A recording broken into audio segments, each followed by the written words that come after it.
여러분은 어떻습니까? 우리가 같이 공동체가 예배 드리는 것이 정말 기쁘지 않으십니까? 제가 그냥 말로만 그렇게 하는 것이 아니라 우리 공동체 예배가 정말 기쁘고 저는 참 좋습니다. 가끔은 말씀이 지루하기도 하고 길기도 하고 말씀이 어렵기도 합니다. 그렇지만 이 가운데서 하나님께서 함께 하시고 우리가 성도의 교제 가운데 또 우리가 같이 함께 하나님과 함께 교제하는 이 일이 저와 여러분들이 이거 함께하는 것이 참으로 기쁘고 즐겁습니다. 저와 여러분들도 동일한 그런 은혜가 있기를 간절히 소망합니다. 정말 반주 없이도 찬양을 참 잘하시고요.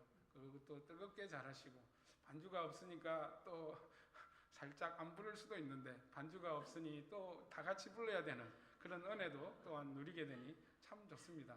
이래도 좋고 저래도 좋고 우리가 주 안에 있기 때문에 그런 것 같습니다. 여러분 계속해서 요한 1서의 말씀을 우리가 읽고 나눕니다. 근데 요한 1서의 말씀이 사실은 좀 쉬운 것 같지만 그렇지 쉽지는 않습니다.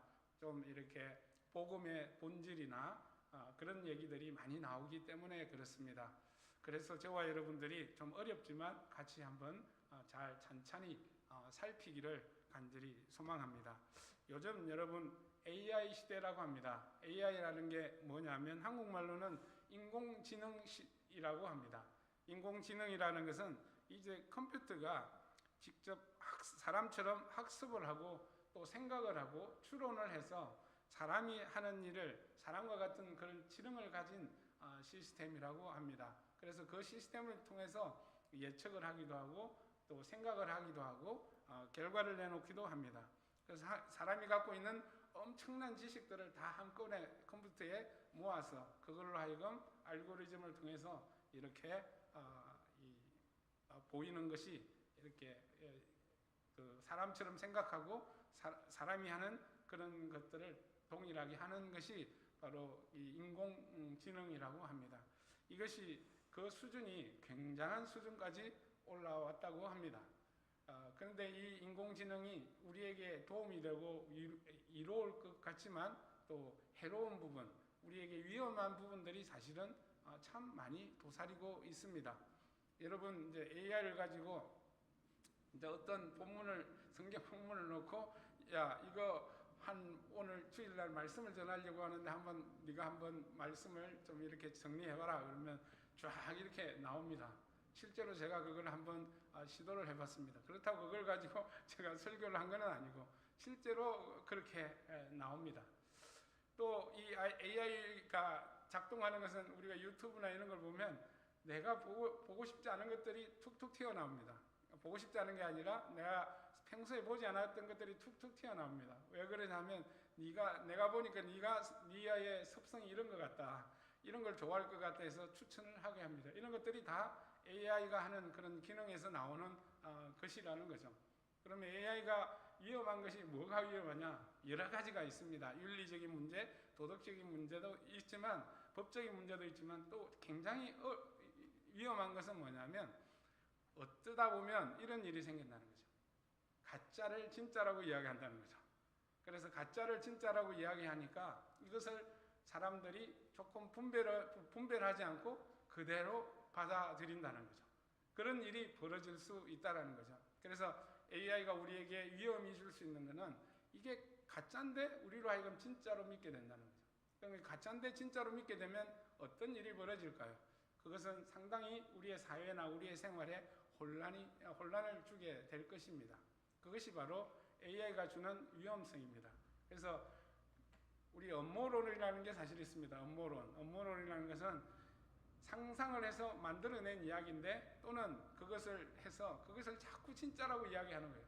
그리고 진짜라고 계속 들으면 어떤 일이 일어납니까? 가짜가 진짜로 그냥 마음속에 생각 속에 박히는 거예요. AI도 그런 기능이죠. 우리가 컴퓨터를 믿어버리는 거죠. 그런 일이 벌어진다는 거죠. 우리 신앙에서도 사실은 마찬가지입니다. 신앙도 보면 가짜와 진짜를 분별하지 못해서 가짜를 진짜로 우기면 실제로 진짜로 믿게 됩니다. 여러분 영적인 일, 신앙의 일, 종교의 일은 이 지식이 많고 적고의 문제는 사실은 아닙니다. 우리가 보면 정명석, JMS라는 이런 이단을 보면 어떻습니까? 그 사람들을 추종하는 인물들을 보면 지식이 적은 사람이 절대 아니에요. 대학생들이 많았었어요. 그러니까 영적인 문제는 그런 우리의 세상의 지식과의 문제, 그런 문제를 훨씬 초월한다는 것이죠. 그래서 저와 여러분들이 가짜와 진짜를 분별하지 못하면 우리의 신앙은 정말 위험해지는 거죠. 신앙에서 우리는 진짜 구원을 받고 하나님 생명 안에 살아가고 있다고 하는데 가짜를 믿고 있었어요. 그러면 결과는 어떻게 될까요? 그 결과로는 우리가 상상하지 못하는 반대의 결과를 우리의 삶 가운데 받게 되는 것이죠. 그런 위험이 있다는 것입니다. 사도 요한이 살았던 그 시대에 사도 요한이 그 교회들 가운데 우리가 계속 요한 1서를 바라보면서 알아야 될 것이 뭐냐면 영지주의입니다. 그 영지주의가 이 교회 바닥을 이제 어지럽게 만든 거예요. 이것들이 뭐냐면 이것들이 사실은 진짜라고 이야기하는 거예요. 가짜인데 진짜라고 이야기합니다. 뭐라고 이야기하냐?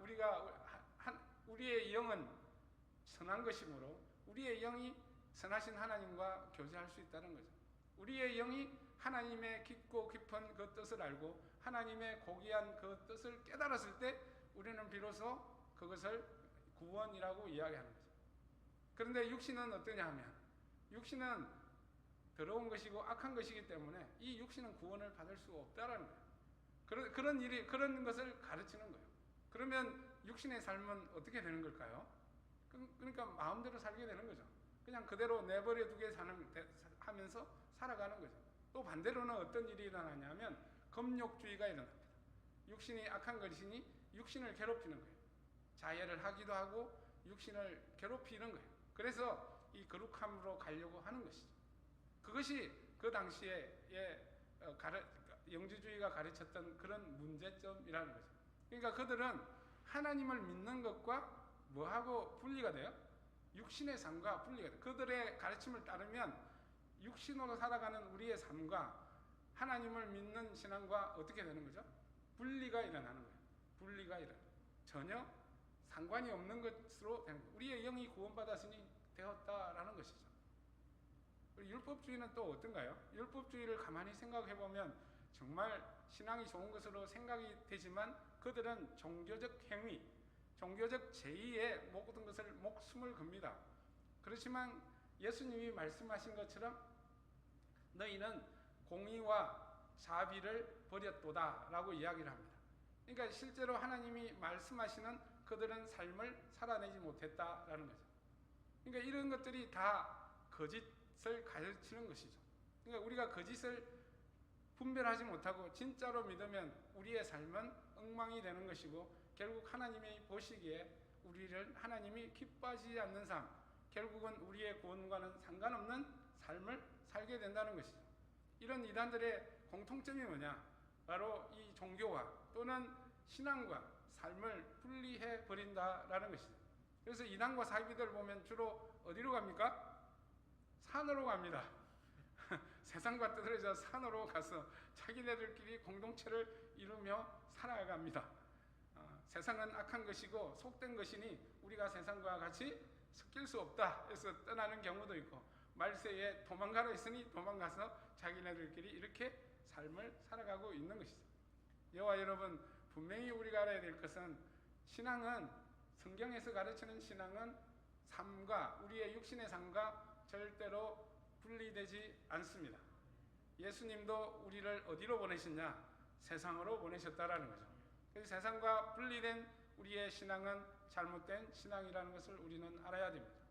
또 하나님께서 말씀하시기를 우리로 하여금 거룩하라, 완전하라 하신 말씀은 우리의 그냥 겉모양이 그런 것이 아니라 우리의 삶과 인격이 그렇게 되어야 된다는 것을 분명히 말씀하시는 거죠. 그래서 성경이 가르치는 것은 신앙과 우리의 육신의 삶은 분리되지 않다라는 거죠. 그것을 저와 여러분들이 꼭 붙잡으시기를 간절히 소망합니다. 그럼 오늘날에도 이런 것들이 분리되어서 나타나는 그런 현상들이 굉장히 많습니다. 그러니 저와 여러분들은 이런 우리의 신앙은 교회 안에만 있는 것이 아니라 우리의 삶, 일상 가운데도 분명하게 있다라는 것. 우리의 신앙이 실천이 되는 곳이 어디냐? 바로 우리의 삶터라는 사실을 저와 여러분들은 꼭 깨닫기를 간절히 소망합니다. 그래서 우리의 신앙이 교회 안에만 머물면 안 되고 교회 밖으로 나가서 세상 속에서 우리의 육신의 삶이 우리가 정결하고 거룩한 삶으로 가야 된다라는 것을 저와 성경은 분명하게 가르치고 있습니다. 저의 가르침이 아니라 성경이 가르치는 것을 저와 여러분들에게 나누고 있는 것입니다. 그러니 저와 여러분 진짜와 가짜, 삶과 신앙이 분리되지 않는 그런 삶을 살아가는 저와 여러분들이 되시기를 원합니다. 그래서 사도 요한이 지금 이야기하는 것이 뭐냐? 2장 1절에 보면 1장부터 시작해서 계속 이야기하는 것입니다. 오늘 2장 1절에 보면 나의 자녀 여러분, 내가 여러분에게 이렇게 쓰는 것은 여러분으로 하여금 죄를 짓지 않도록 하려는 것입니다 라고 이야기합니다. 뭐 하지 않도록 한다고요? 죄를 짓지 않도록 한다는 것이죠. 그것이 우리가 말하는 단어가 뭐냐면 거룩이라는 거죠. 하나님 앞에 거룩한 것, 하나님 보시기에 기뻐하시는 삶을 살려고 하게 하는 것이 내가 이 글을 쓰는 목적이다 라고 이야기합니다. 그러면서 딱 시작하는 말이 어떤 말을 시작하냐면 나의 자녀 여러분 이렇게 시작합니다. 자녀, 원래는 여기 보면 어린이라는 뜻이에요. 그러니까 어린 자녀 여러분 이렇게. 누가 그렇다는 겁니까? 교회가 그렇다는 거죠. 예수를 믿고 있는 신자들이 그렇다라는 거죠. 누구의 눈에요? 사도 요한의 눈에 그렇다라는 거죠. 이 모습은 뭐냐면 이 사도 요한이 교회들과 신자들을 향한 어떤 마음이 있을까요? 아버지의 마음이 있다라는 거죠. 아버지의 마음 또는 선배의 마음이죠. 선배라고 표현이 좀 그렇지만 믿음의 연륜을 갖고 있는 이 자기가 살아온 연륜을 가지고 있는 이 나이가 든 이 사도 요한이 권위로서 예수 그리스도 이름으로 그들에게 교회들에게 전하고 있다는 사실을 우리는 알 수 있습니다. 그래서 사랑을 가지고 애정을 가지고 교회를 사랑하면서 이렇게 전하고 있다는 것입니다. 뭘 하지 말라고요? 죄를 짓지 않도록 거룩한 삶을 살도록 이렇게 하는 것이 바로 내가 이 글을 쓰는 이유다라고 이야기합니다. 이것은 자기가 평상시 예수님과 다닐 때 예수님이 제자들에게 하신 말씀이에요. 제자들을 향해서 어린 자녀들과 같다, 어린 자녀들이다라고 이렇게 이야기합니다. 그것이 예수의 마음이 바로 제자들에게 전가됐듯이 마찬가지로 사도 요한이 자기의 예수의 마음을 가지고 이렇게 교회들에게 전하고 있습니다. 저와 여러분들이 이러한 일이 있었으면 좋겠습니다.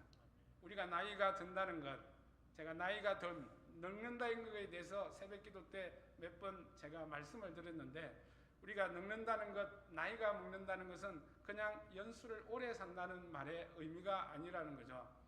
우리는 나이가 오래 사는 것이 아니라 그 연륜 속에서 우리는 알고 배우고 느낀다라는 거죠. 체험을 한다는 거죠. 사도 요한이 알고 느끼고 체험한 것이 뭘까요? 예수 그리스도와 하나님이라는 거죠. 그것을 사도 요한은 그 체험한 내용을 지금 어린 자녀들인 교회들에게 이야기를 하고 있습니다. 저와 여러분들도 나이가 들어갑니다. 그래서 나이가 들어가면서 우리 자녀들에게, 우리의 2세들에게, 우리의 후배들에게 무엇을 하시겠습니까? 그것은 다름이 아닌 거룩한 삶을 살 수 있도록 건면하고 그 사랑으로 건면하고 그들을 지지하고 그들을 세워주는 일이 우리 가운데 있어야 될 줄 믿습니다.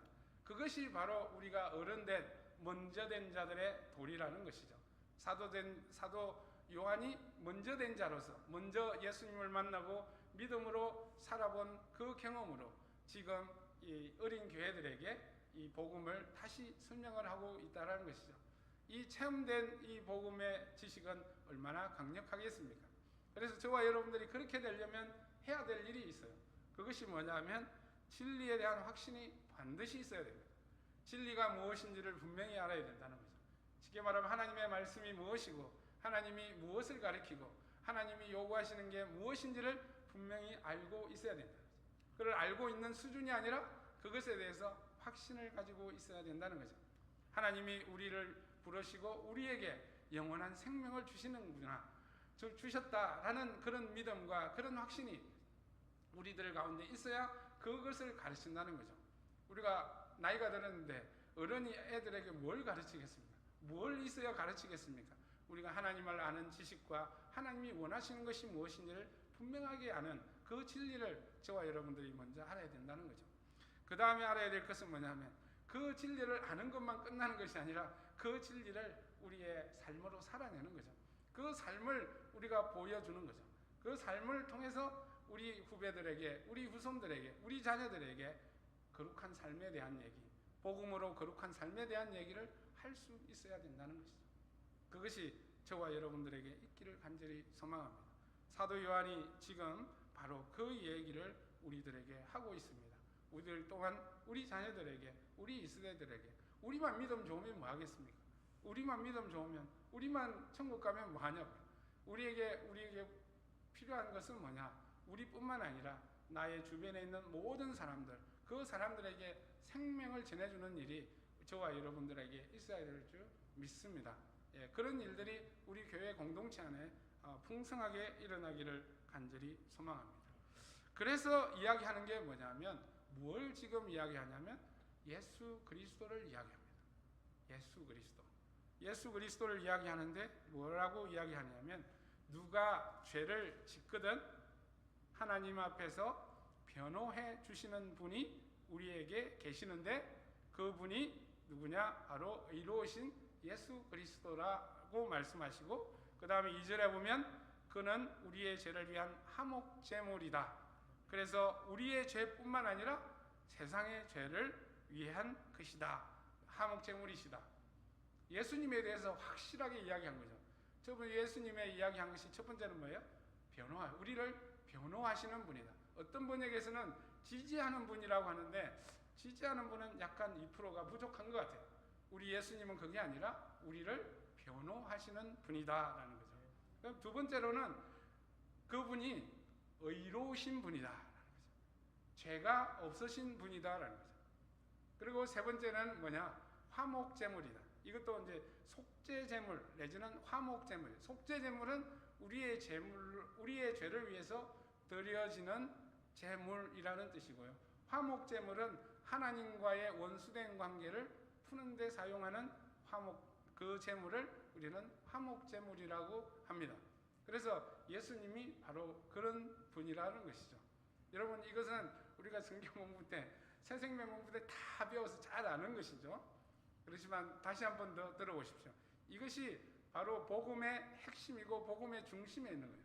우리가 예수 그리스도를 분명하게 알아야 되는 거예요.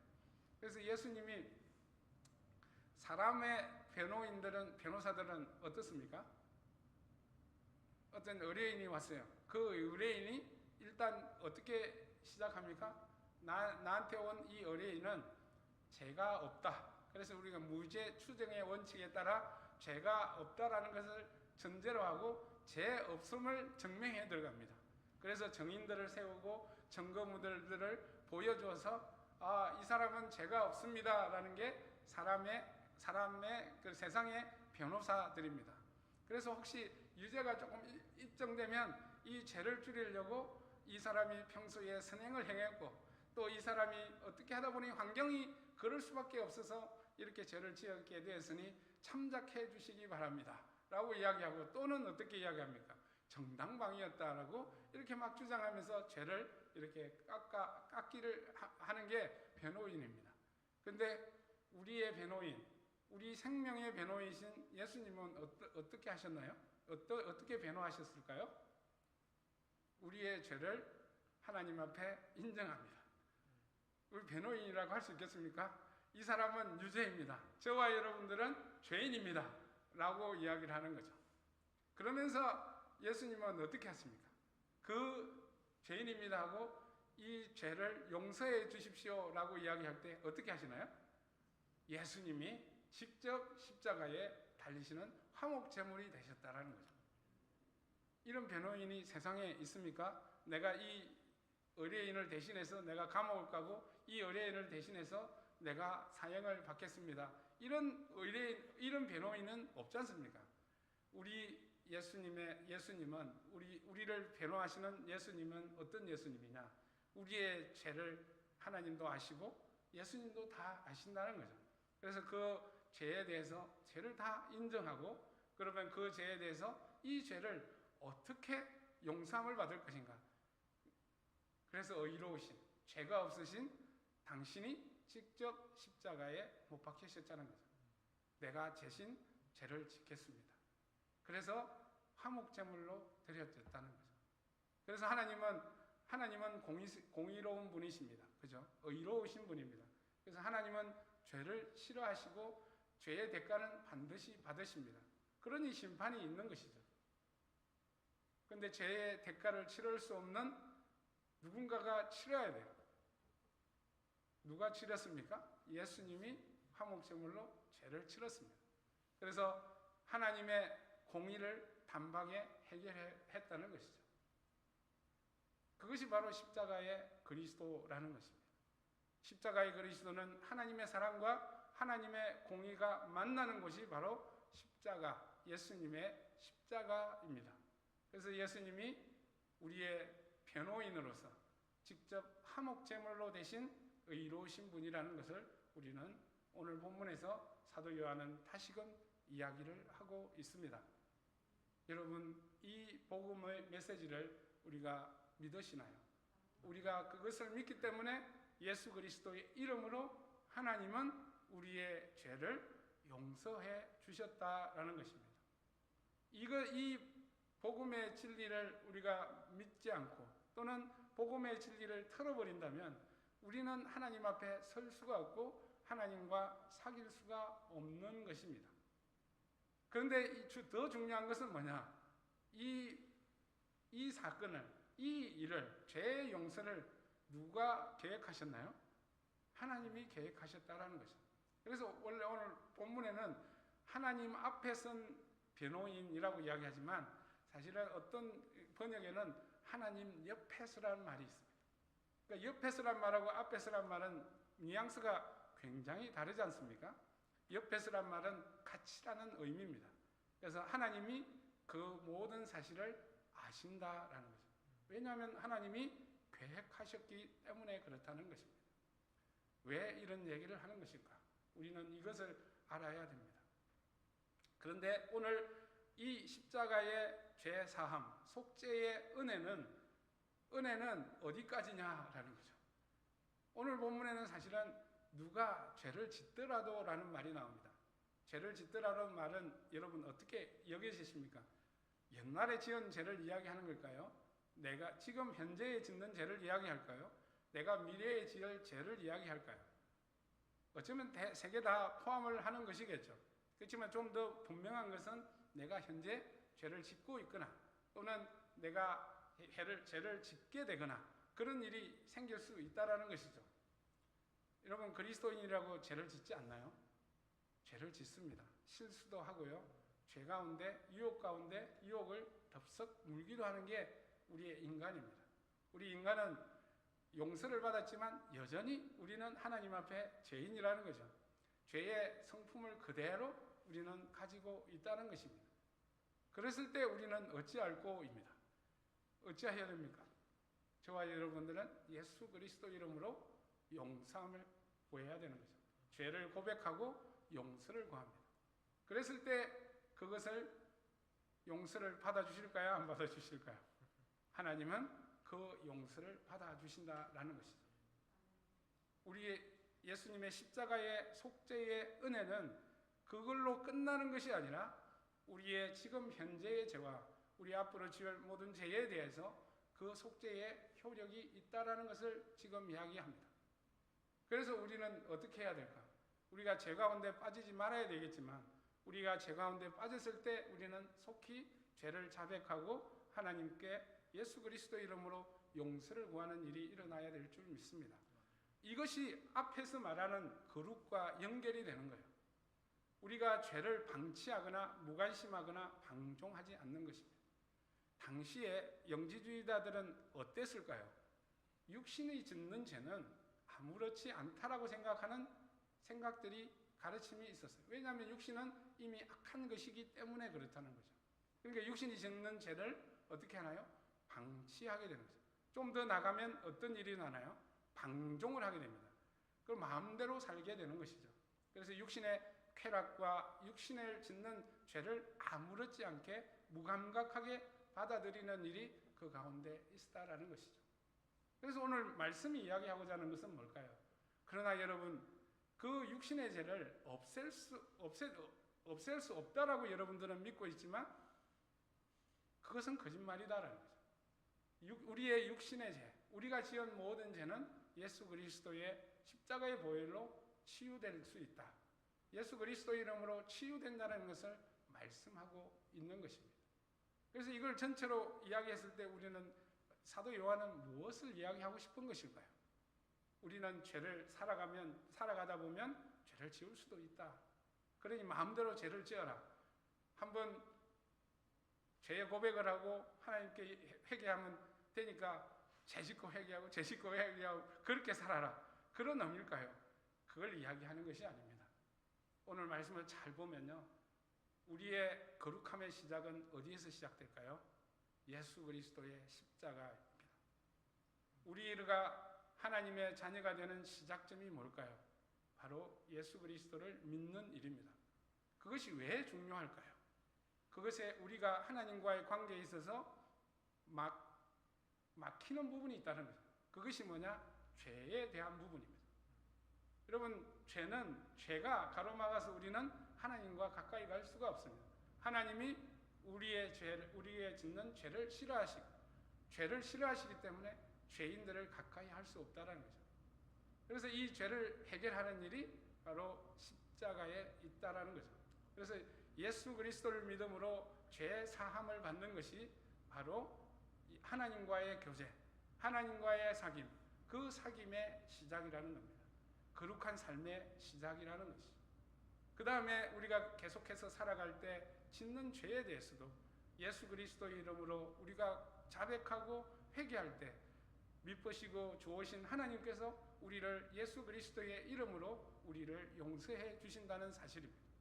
그러니 우리는 이 죄의 문제를 방치하거나 방종하거나 무관심하거나 그렇게 놓아야 되는 것이 아니라 하나님과의 사귐에 있어서 하나님과의 영원한 생명에 있어서 이 죄의 문제는 해결하지 않으면 안 된다라는 거죠. 그것이 무엇으로 해결이 되느냐? 바로 예수 그리스도의 십자가, 화목제물 대신 예수 그리스도로 인해서 그것이 가능하다라는 것을 말씀하고 있다라는 것이죠. 그렇습니다. 우리의 거룩한 삶은 죄된 삶이 아니라 거룩한 삶은 무엇으로 시작될까? 예수 그리스도를 믿음으로 시작되고 예수 그리스도와 함께 진행된다는 것, 그것이 바로 십자가 그리스도의 복음에 담겨져 있는 그런 내용이라는 것이죠. 그러니 저와 여러분, 우리가 예수 그리스도를 믿고 하나님을 믿는 신앙이 삶과 구별이 되나요? 분별이 되나요? 분리가 되나요? 절대 그렇지 않습니다. 우리의 삶은 죄된 삶이 아니라 바로 거룩한 삶으로 하나님이 예수 그리스도 안에서 인도해 나가기 때문에 그렇다는 사실을 우리는 알기를 간절히 소망합니다. 그 다음에 이제 사도 요한이 이야기하는 것이 있습니다. 그러면 이 거룩한 삶이 어떻게 진행되고 어떻게 열매를 맺느냐 하는 부분들을 이야기합니다. 그것이 오늘 3절에서 6절까지의 말씀입니다. 우리가 하나님의 계명을 지키면 이것으로 우리가 하나님을 참으로 알고 있음을 알게 됩니다 라고 말하고, 4절을 보면 하나님을 알고 있다고 하면서 하나님의 계명을 지키지 아니하는 사람은 거짓말쟁이요 그 사람 속에는 진리가 없습니다 라고 이야기합니다. 그러니까 4절의 말씀은 누구를 향해서 이야기하냐면 거짓 교사들의 가르침에 대해서 이야기하는 거예요. 하나님의 계명을 지킬 필요가 없다. 육신의 삶은 우리가 구원을 받을 수 없는 것이니 우리가 마음대로 살아도 된다라는 그 교리, 가르침에 대해서 반박을 하는 것입니다. 하나님을 아는 자들은 뭘 하게 된다고요? 하나님의 계명을 지키게 된다라는 거죠. 그래서 그 다음에 6절의 말씀을 보면 어떻게 되냐면 하나님의 말씀을 지키면 하나님께 대한 사랑을 참으로 완성합니다 라고 이렇게 말씀하고 있습니다. 이 말씀을 우리가 잘 정리를 해보면 이렇습니다. 예수 그리스도를 믿는 믿음으로 하나님 안에 있는 사람들은 하나님과 그의 아들 예수 그리스도와 지속적이고 친밀한 사귐을 가지게 됩니다. 하나님을 알아가면 알아갈수록 하나님의 은혜와 사랑을 더욱 깊이 깨닫게 됩니다. 여러분 그렇지 않습니까? 하나님을 알아가면 알아갈수록 십자가의 은혜와 하나님의 사랑을 우리는 더욱더 깊이 깨닫게 됩니다. 그러면 하나님의 은혜와 사랑을 깨닫는 사람들의 그 반응은 어떤 반응이 나올 것 같습니까? 여러분 은혜와 사랑을 너무 많이 받았어요. 그러면 어떤 마음이 나오죠? 어떤 행동이 나올까요? 감사 아닙니까? 감사가 나옵니다. 우리가 하나님을 알아가면 알아갈수록 우리가 뭐가 나오냐면 감사가 나옵니다. 그리고 감사가 나오면 감사 다음에는 어떤 일이 나올까요? 나에게 사랑을 베푸시고 은혜를 베푸신 이를 위해서 살아가겠다고 합니다. 여러분 예수를 처음 믿을 때, 저는 처음 믿을 때 늙음하게 믿었기 때문에 나이가 들어서 믿었기 때문에 30대가 요즘은 나이도 아닌데 30대의 나이가 예수를 믿었기 때문에 그 예수를 믿은 것이 얼마나 기뻤는지 몰라요. 그리고 얼마나 감사했는지 몰라요. 이게 이런 세상이 있었구나, 이런 세계가 있었구나라는 것을 그때 깨달았어요. 그때 당장 기도로 한 말이 뭐냐면 하나님이 말씀하시면 내가 뭐든지 하겠습니다라는 고백이 기도 중에 터지더라니까요. 왜 그런 기도를 했는지 나는 잘 모르겠어요.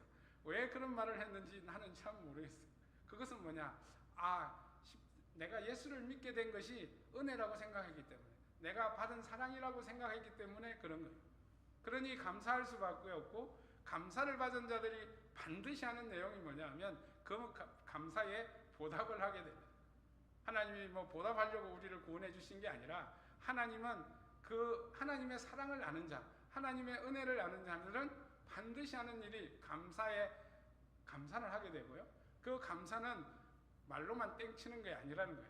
말로만 하는 것이 아니라 우리의 삶으로 보여준다는 거예요. 하나님을 위해서 살겠습니다라는 거죠. 여러분 그렇지 않습니까?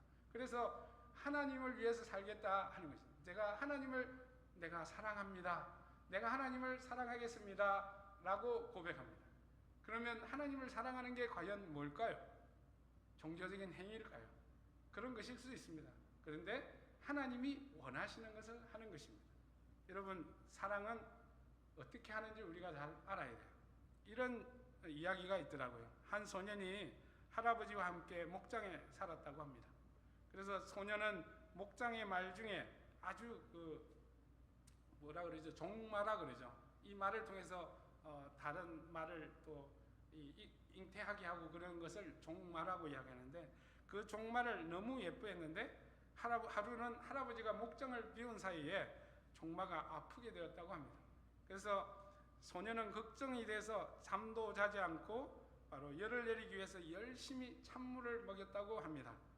그런데 소년의 정성과는 달리 말은 잘 낫지 않고 할아버지가 돌아왔을 때 다리까지 절개되었다고 합니다.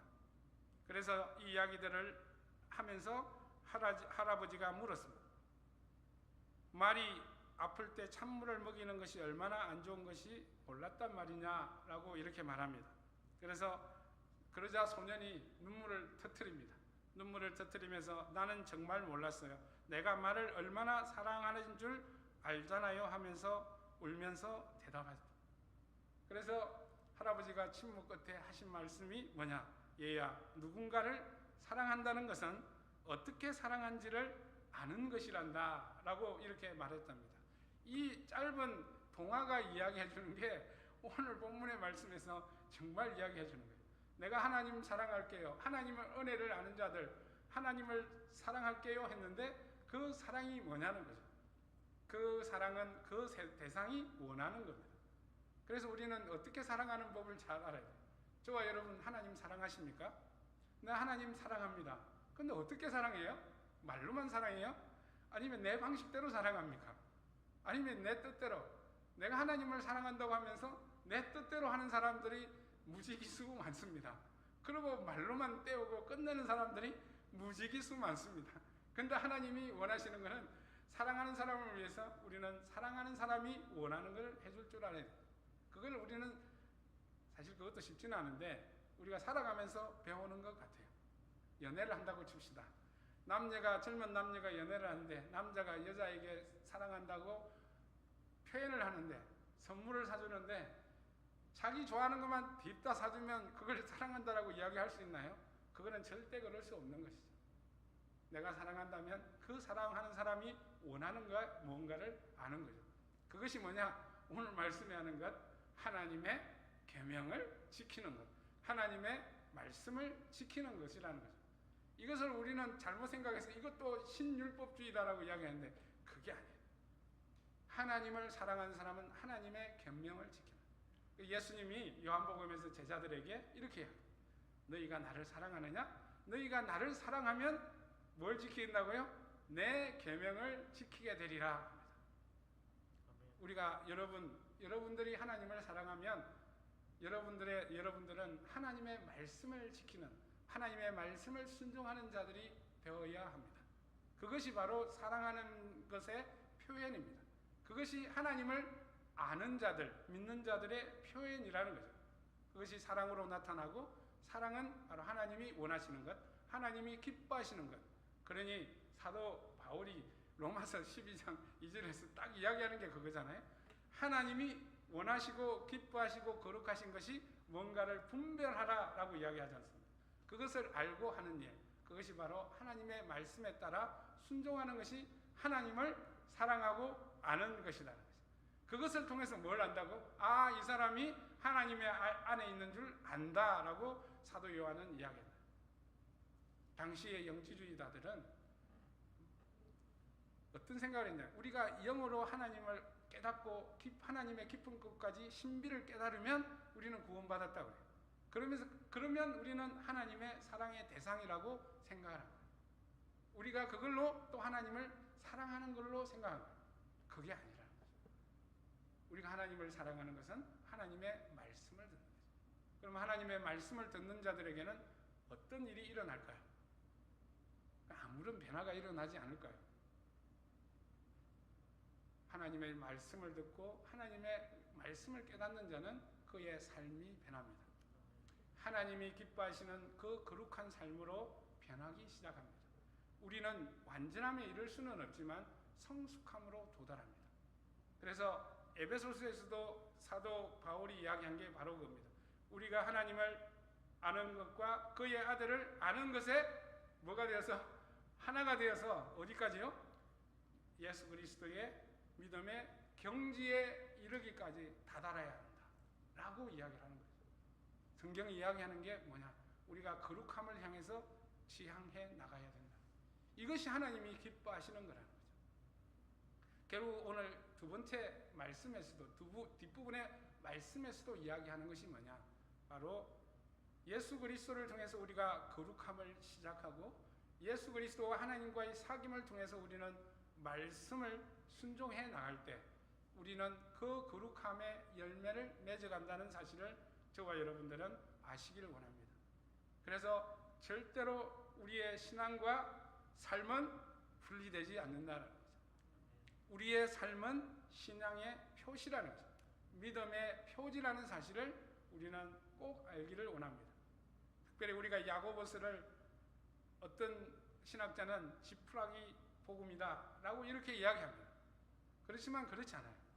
야고보서가 이야기하고자 하는 것은 말로만 막 이야기를 하고 하나님을 믿고 하나님을 사랑한다 막 그렇게 이야기하는, 나는 그리스도인이다 이야기하는데 실제로 삶에서는 아무것도 하지 않는다는, 말로만 다 끝낸다는 거죠. 그것이 어떻게 하나님을 믿는다 아는다 할 수 있나 라고 이렇게 비판한 것이 바로 야고보서라는 거예요. 우리의 삶에는 반드시 뭐가 나타나냐? 하나님의 말 사랑하면 하나님의 말씀을 순종하게 되고, 하나님의 말씀을 순종하게 되면 그 말씀으로 말미암아 우리가 하나님의 거룩한 자양분을 받아서 우리는 거룩한 삶을 살아나가게 된다는 것을 저와 여러분 잊지 않기를 간절히 소망합니다. 말씀을 정리합니다. 말씀 계속 드린 대로 신앙과 삶은 절대로 분리되지 않습니다. 내가 육신의 삶을 아무렇게나 살면서 내가 하나님을 믿노라, 내가 하나님을 사랑하노라, 그런 말은 하지 않기를 바랍니다. 그런 말을 하면 거짓말하는 것입니다. 우리가 하나님을 사랑하는 자, 그 사랑하는 자는 하나님의 말씀을 지키게 되어 있다는 사실을 우리는 알기를 원합니다. 하나님은 우리가 하나님의 거룩한 백성이 되기를 원합니다. 하나님은 우리가 하나님의 형상으로 회복되기를 원합니다.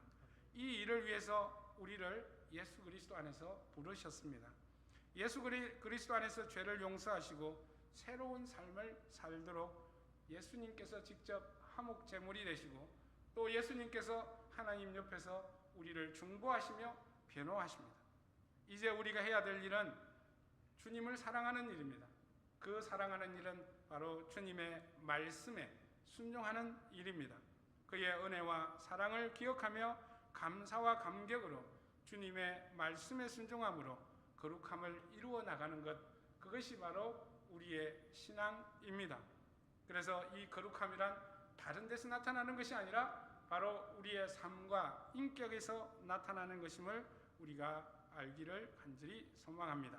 주님이 우리를 이를 위해서 부르셨다는 사실 잊지 말고 기억하며 간곡히 거룩함으로 살아가는 저와 여러분들이 되시길 간절히 소망합니다. 기도하겠습니다.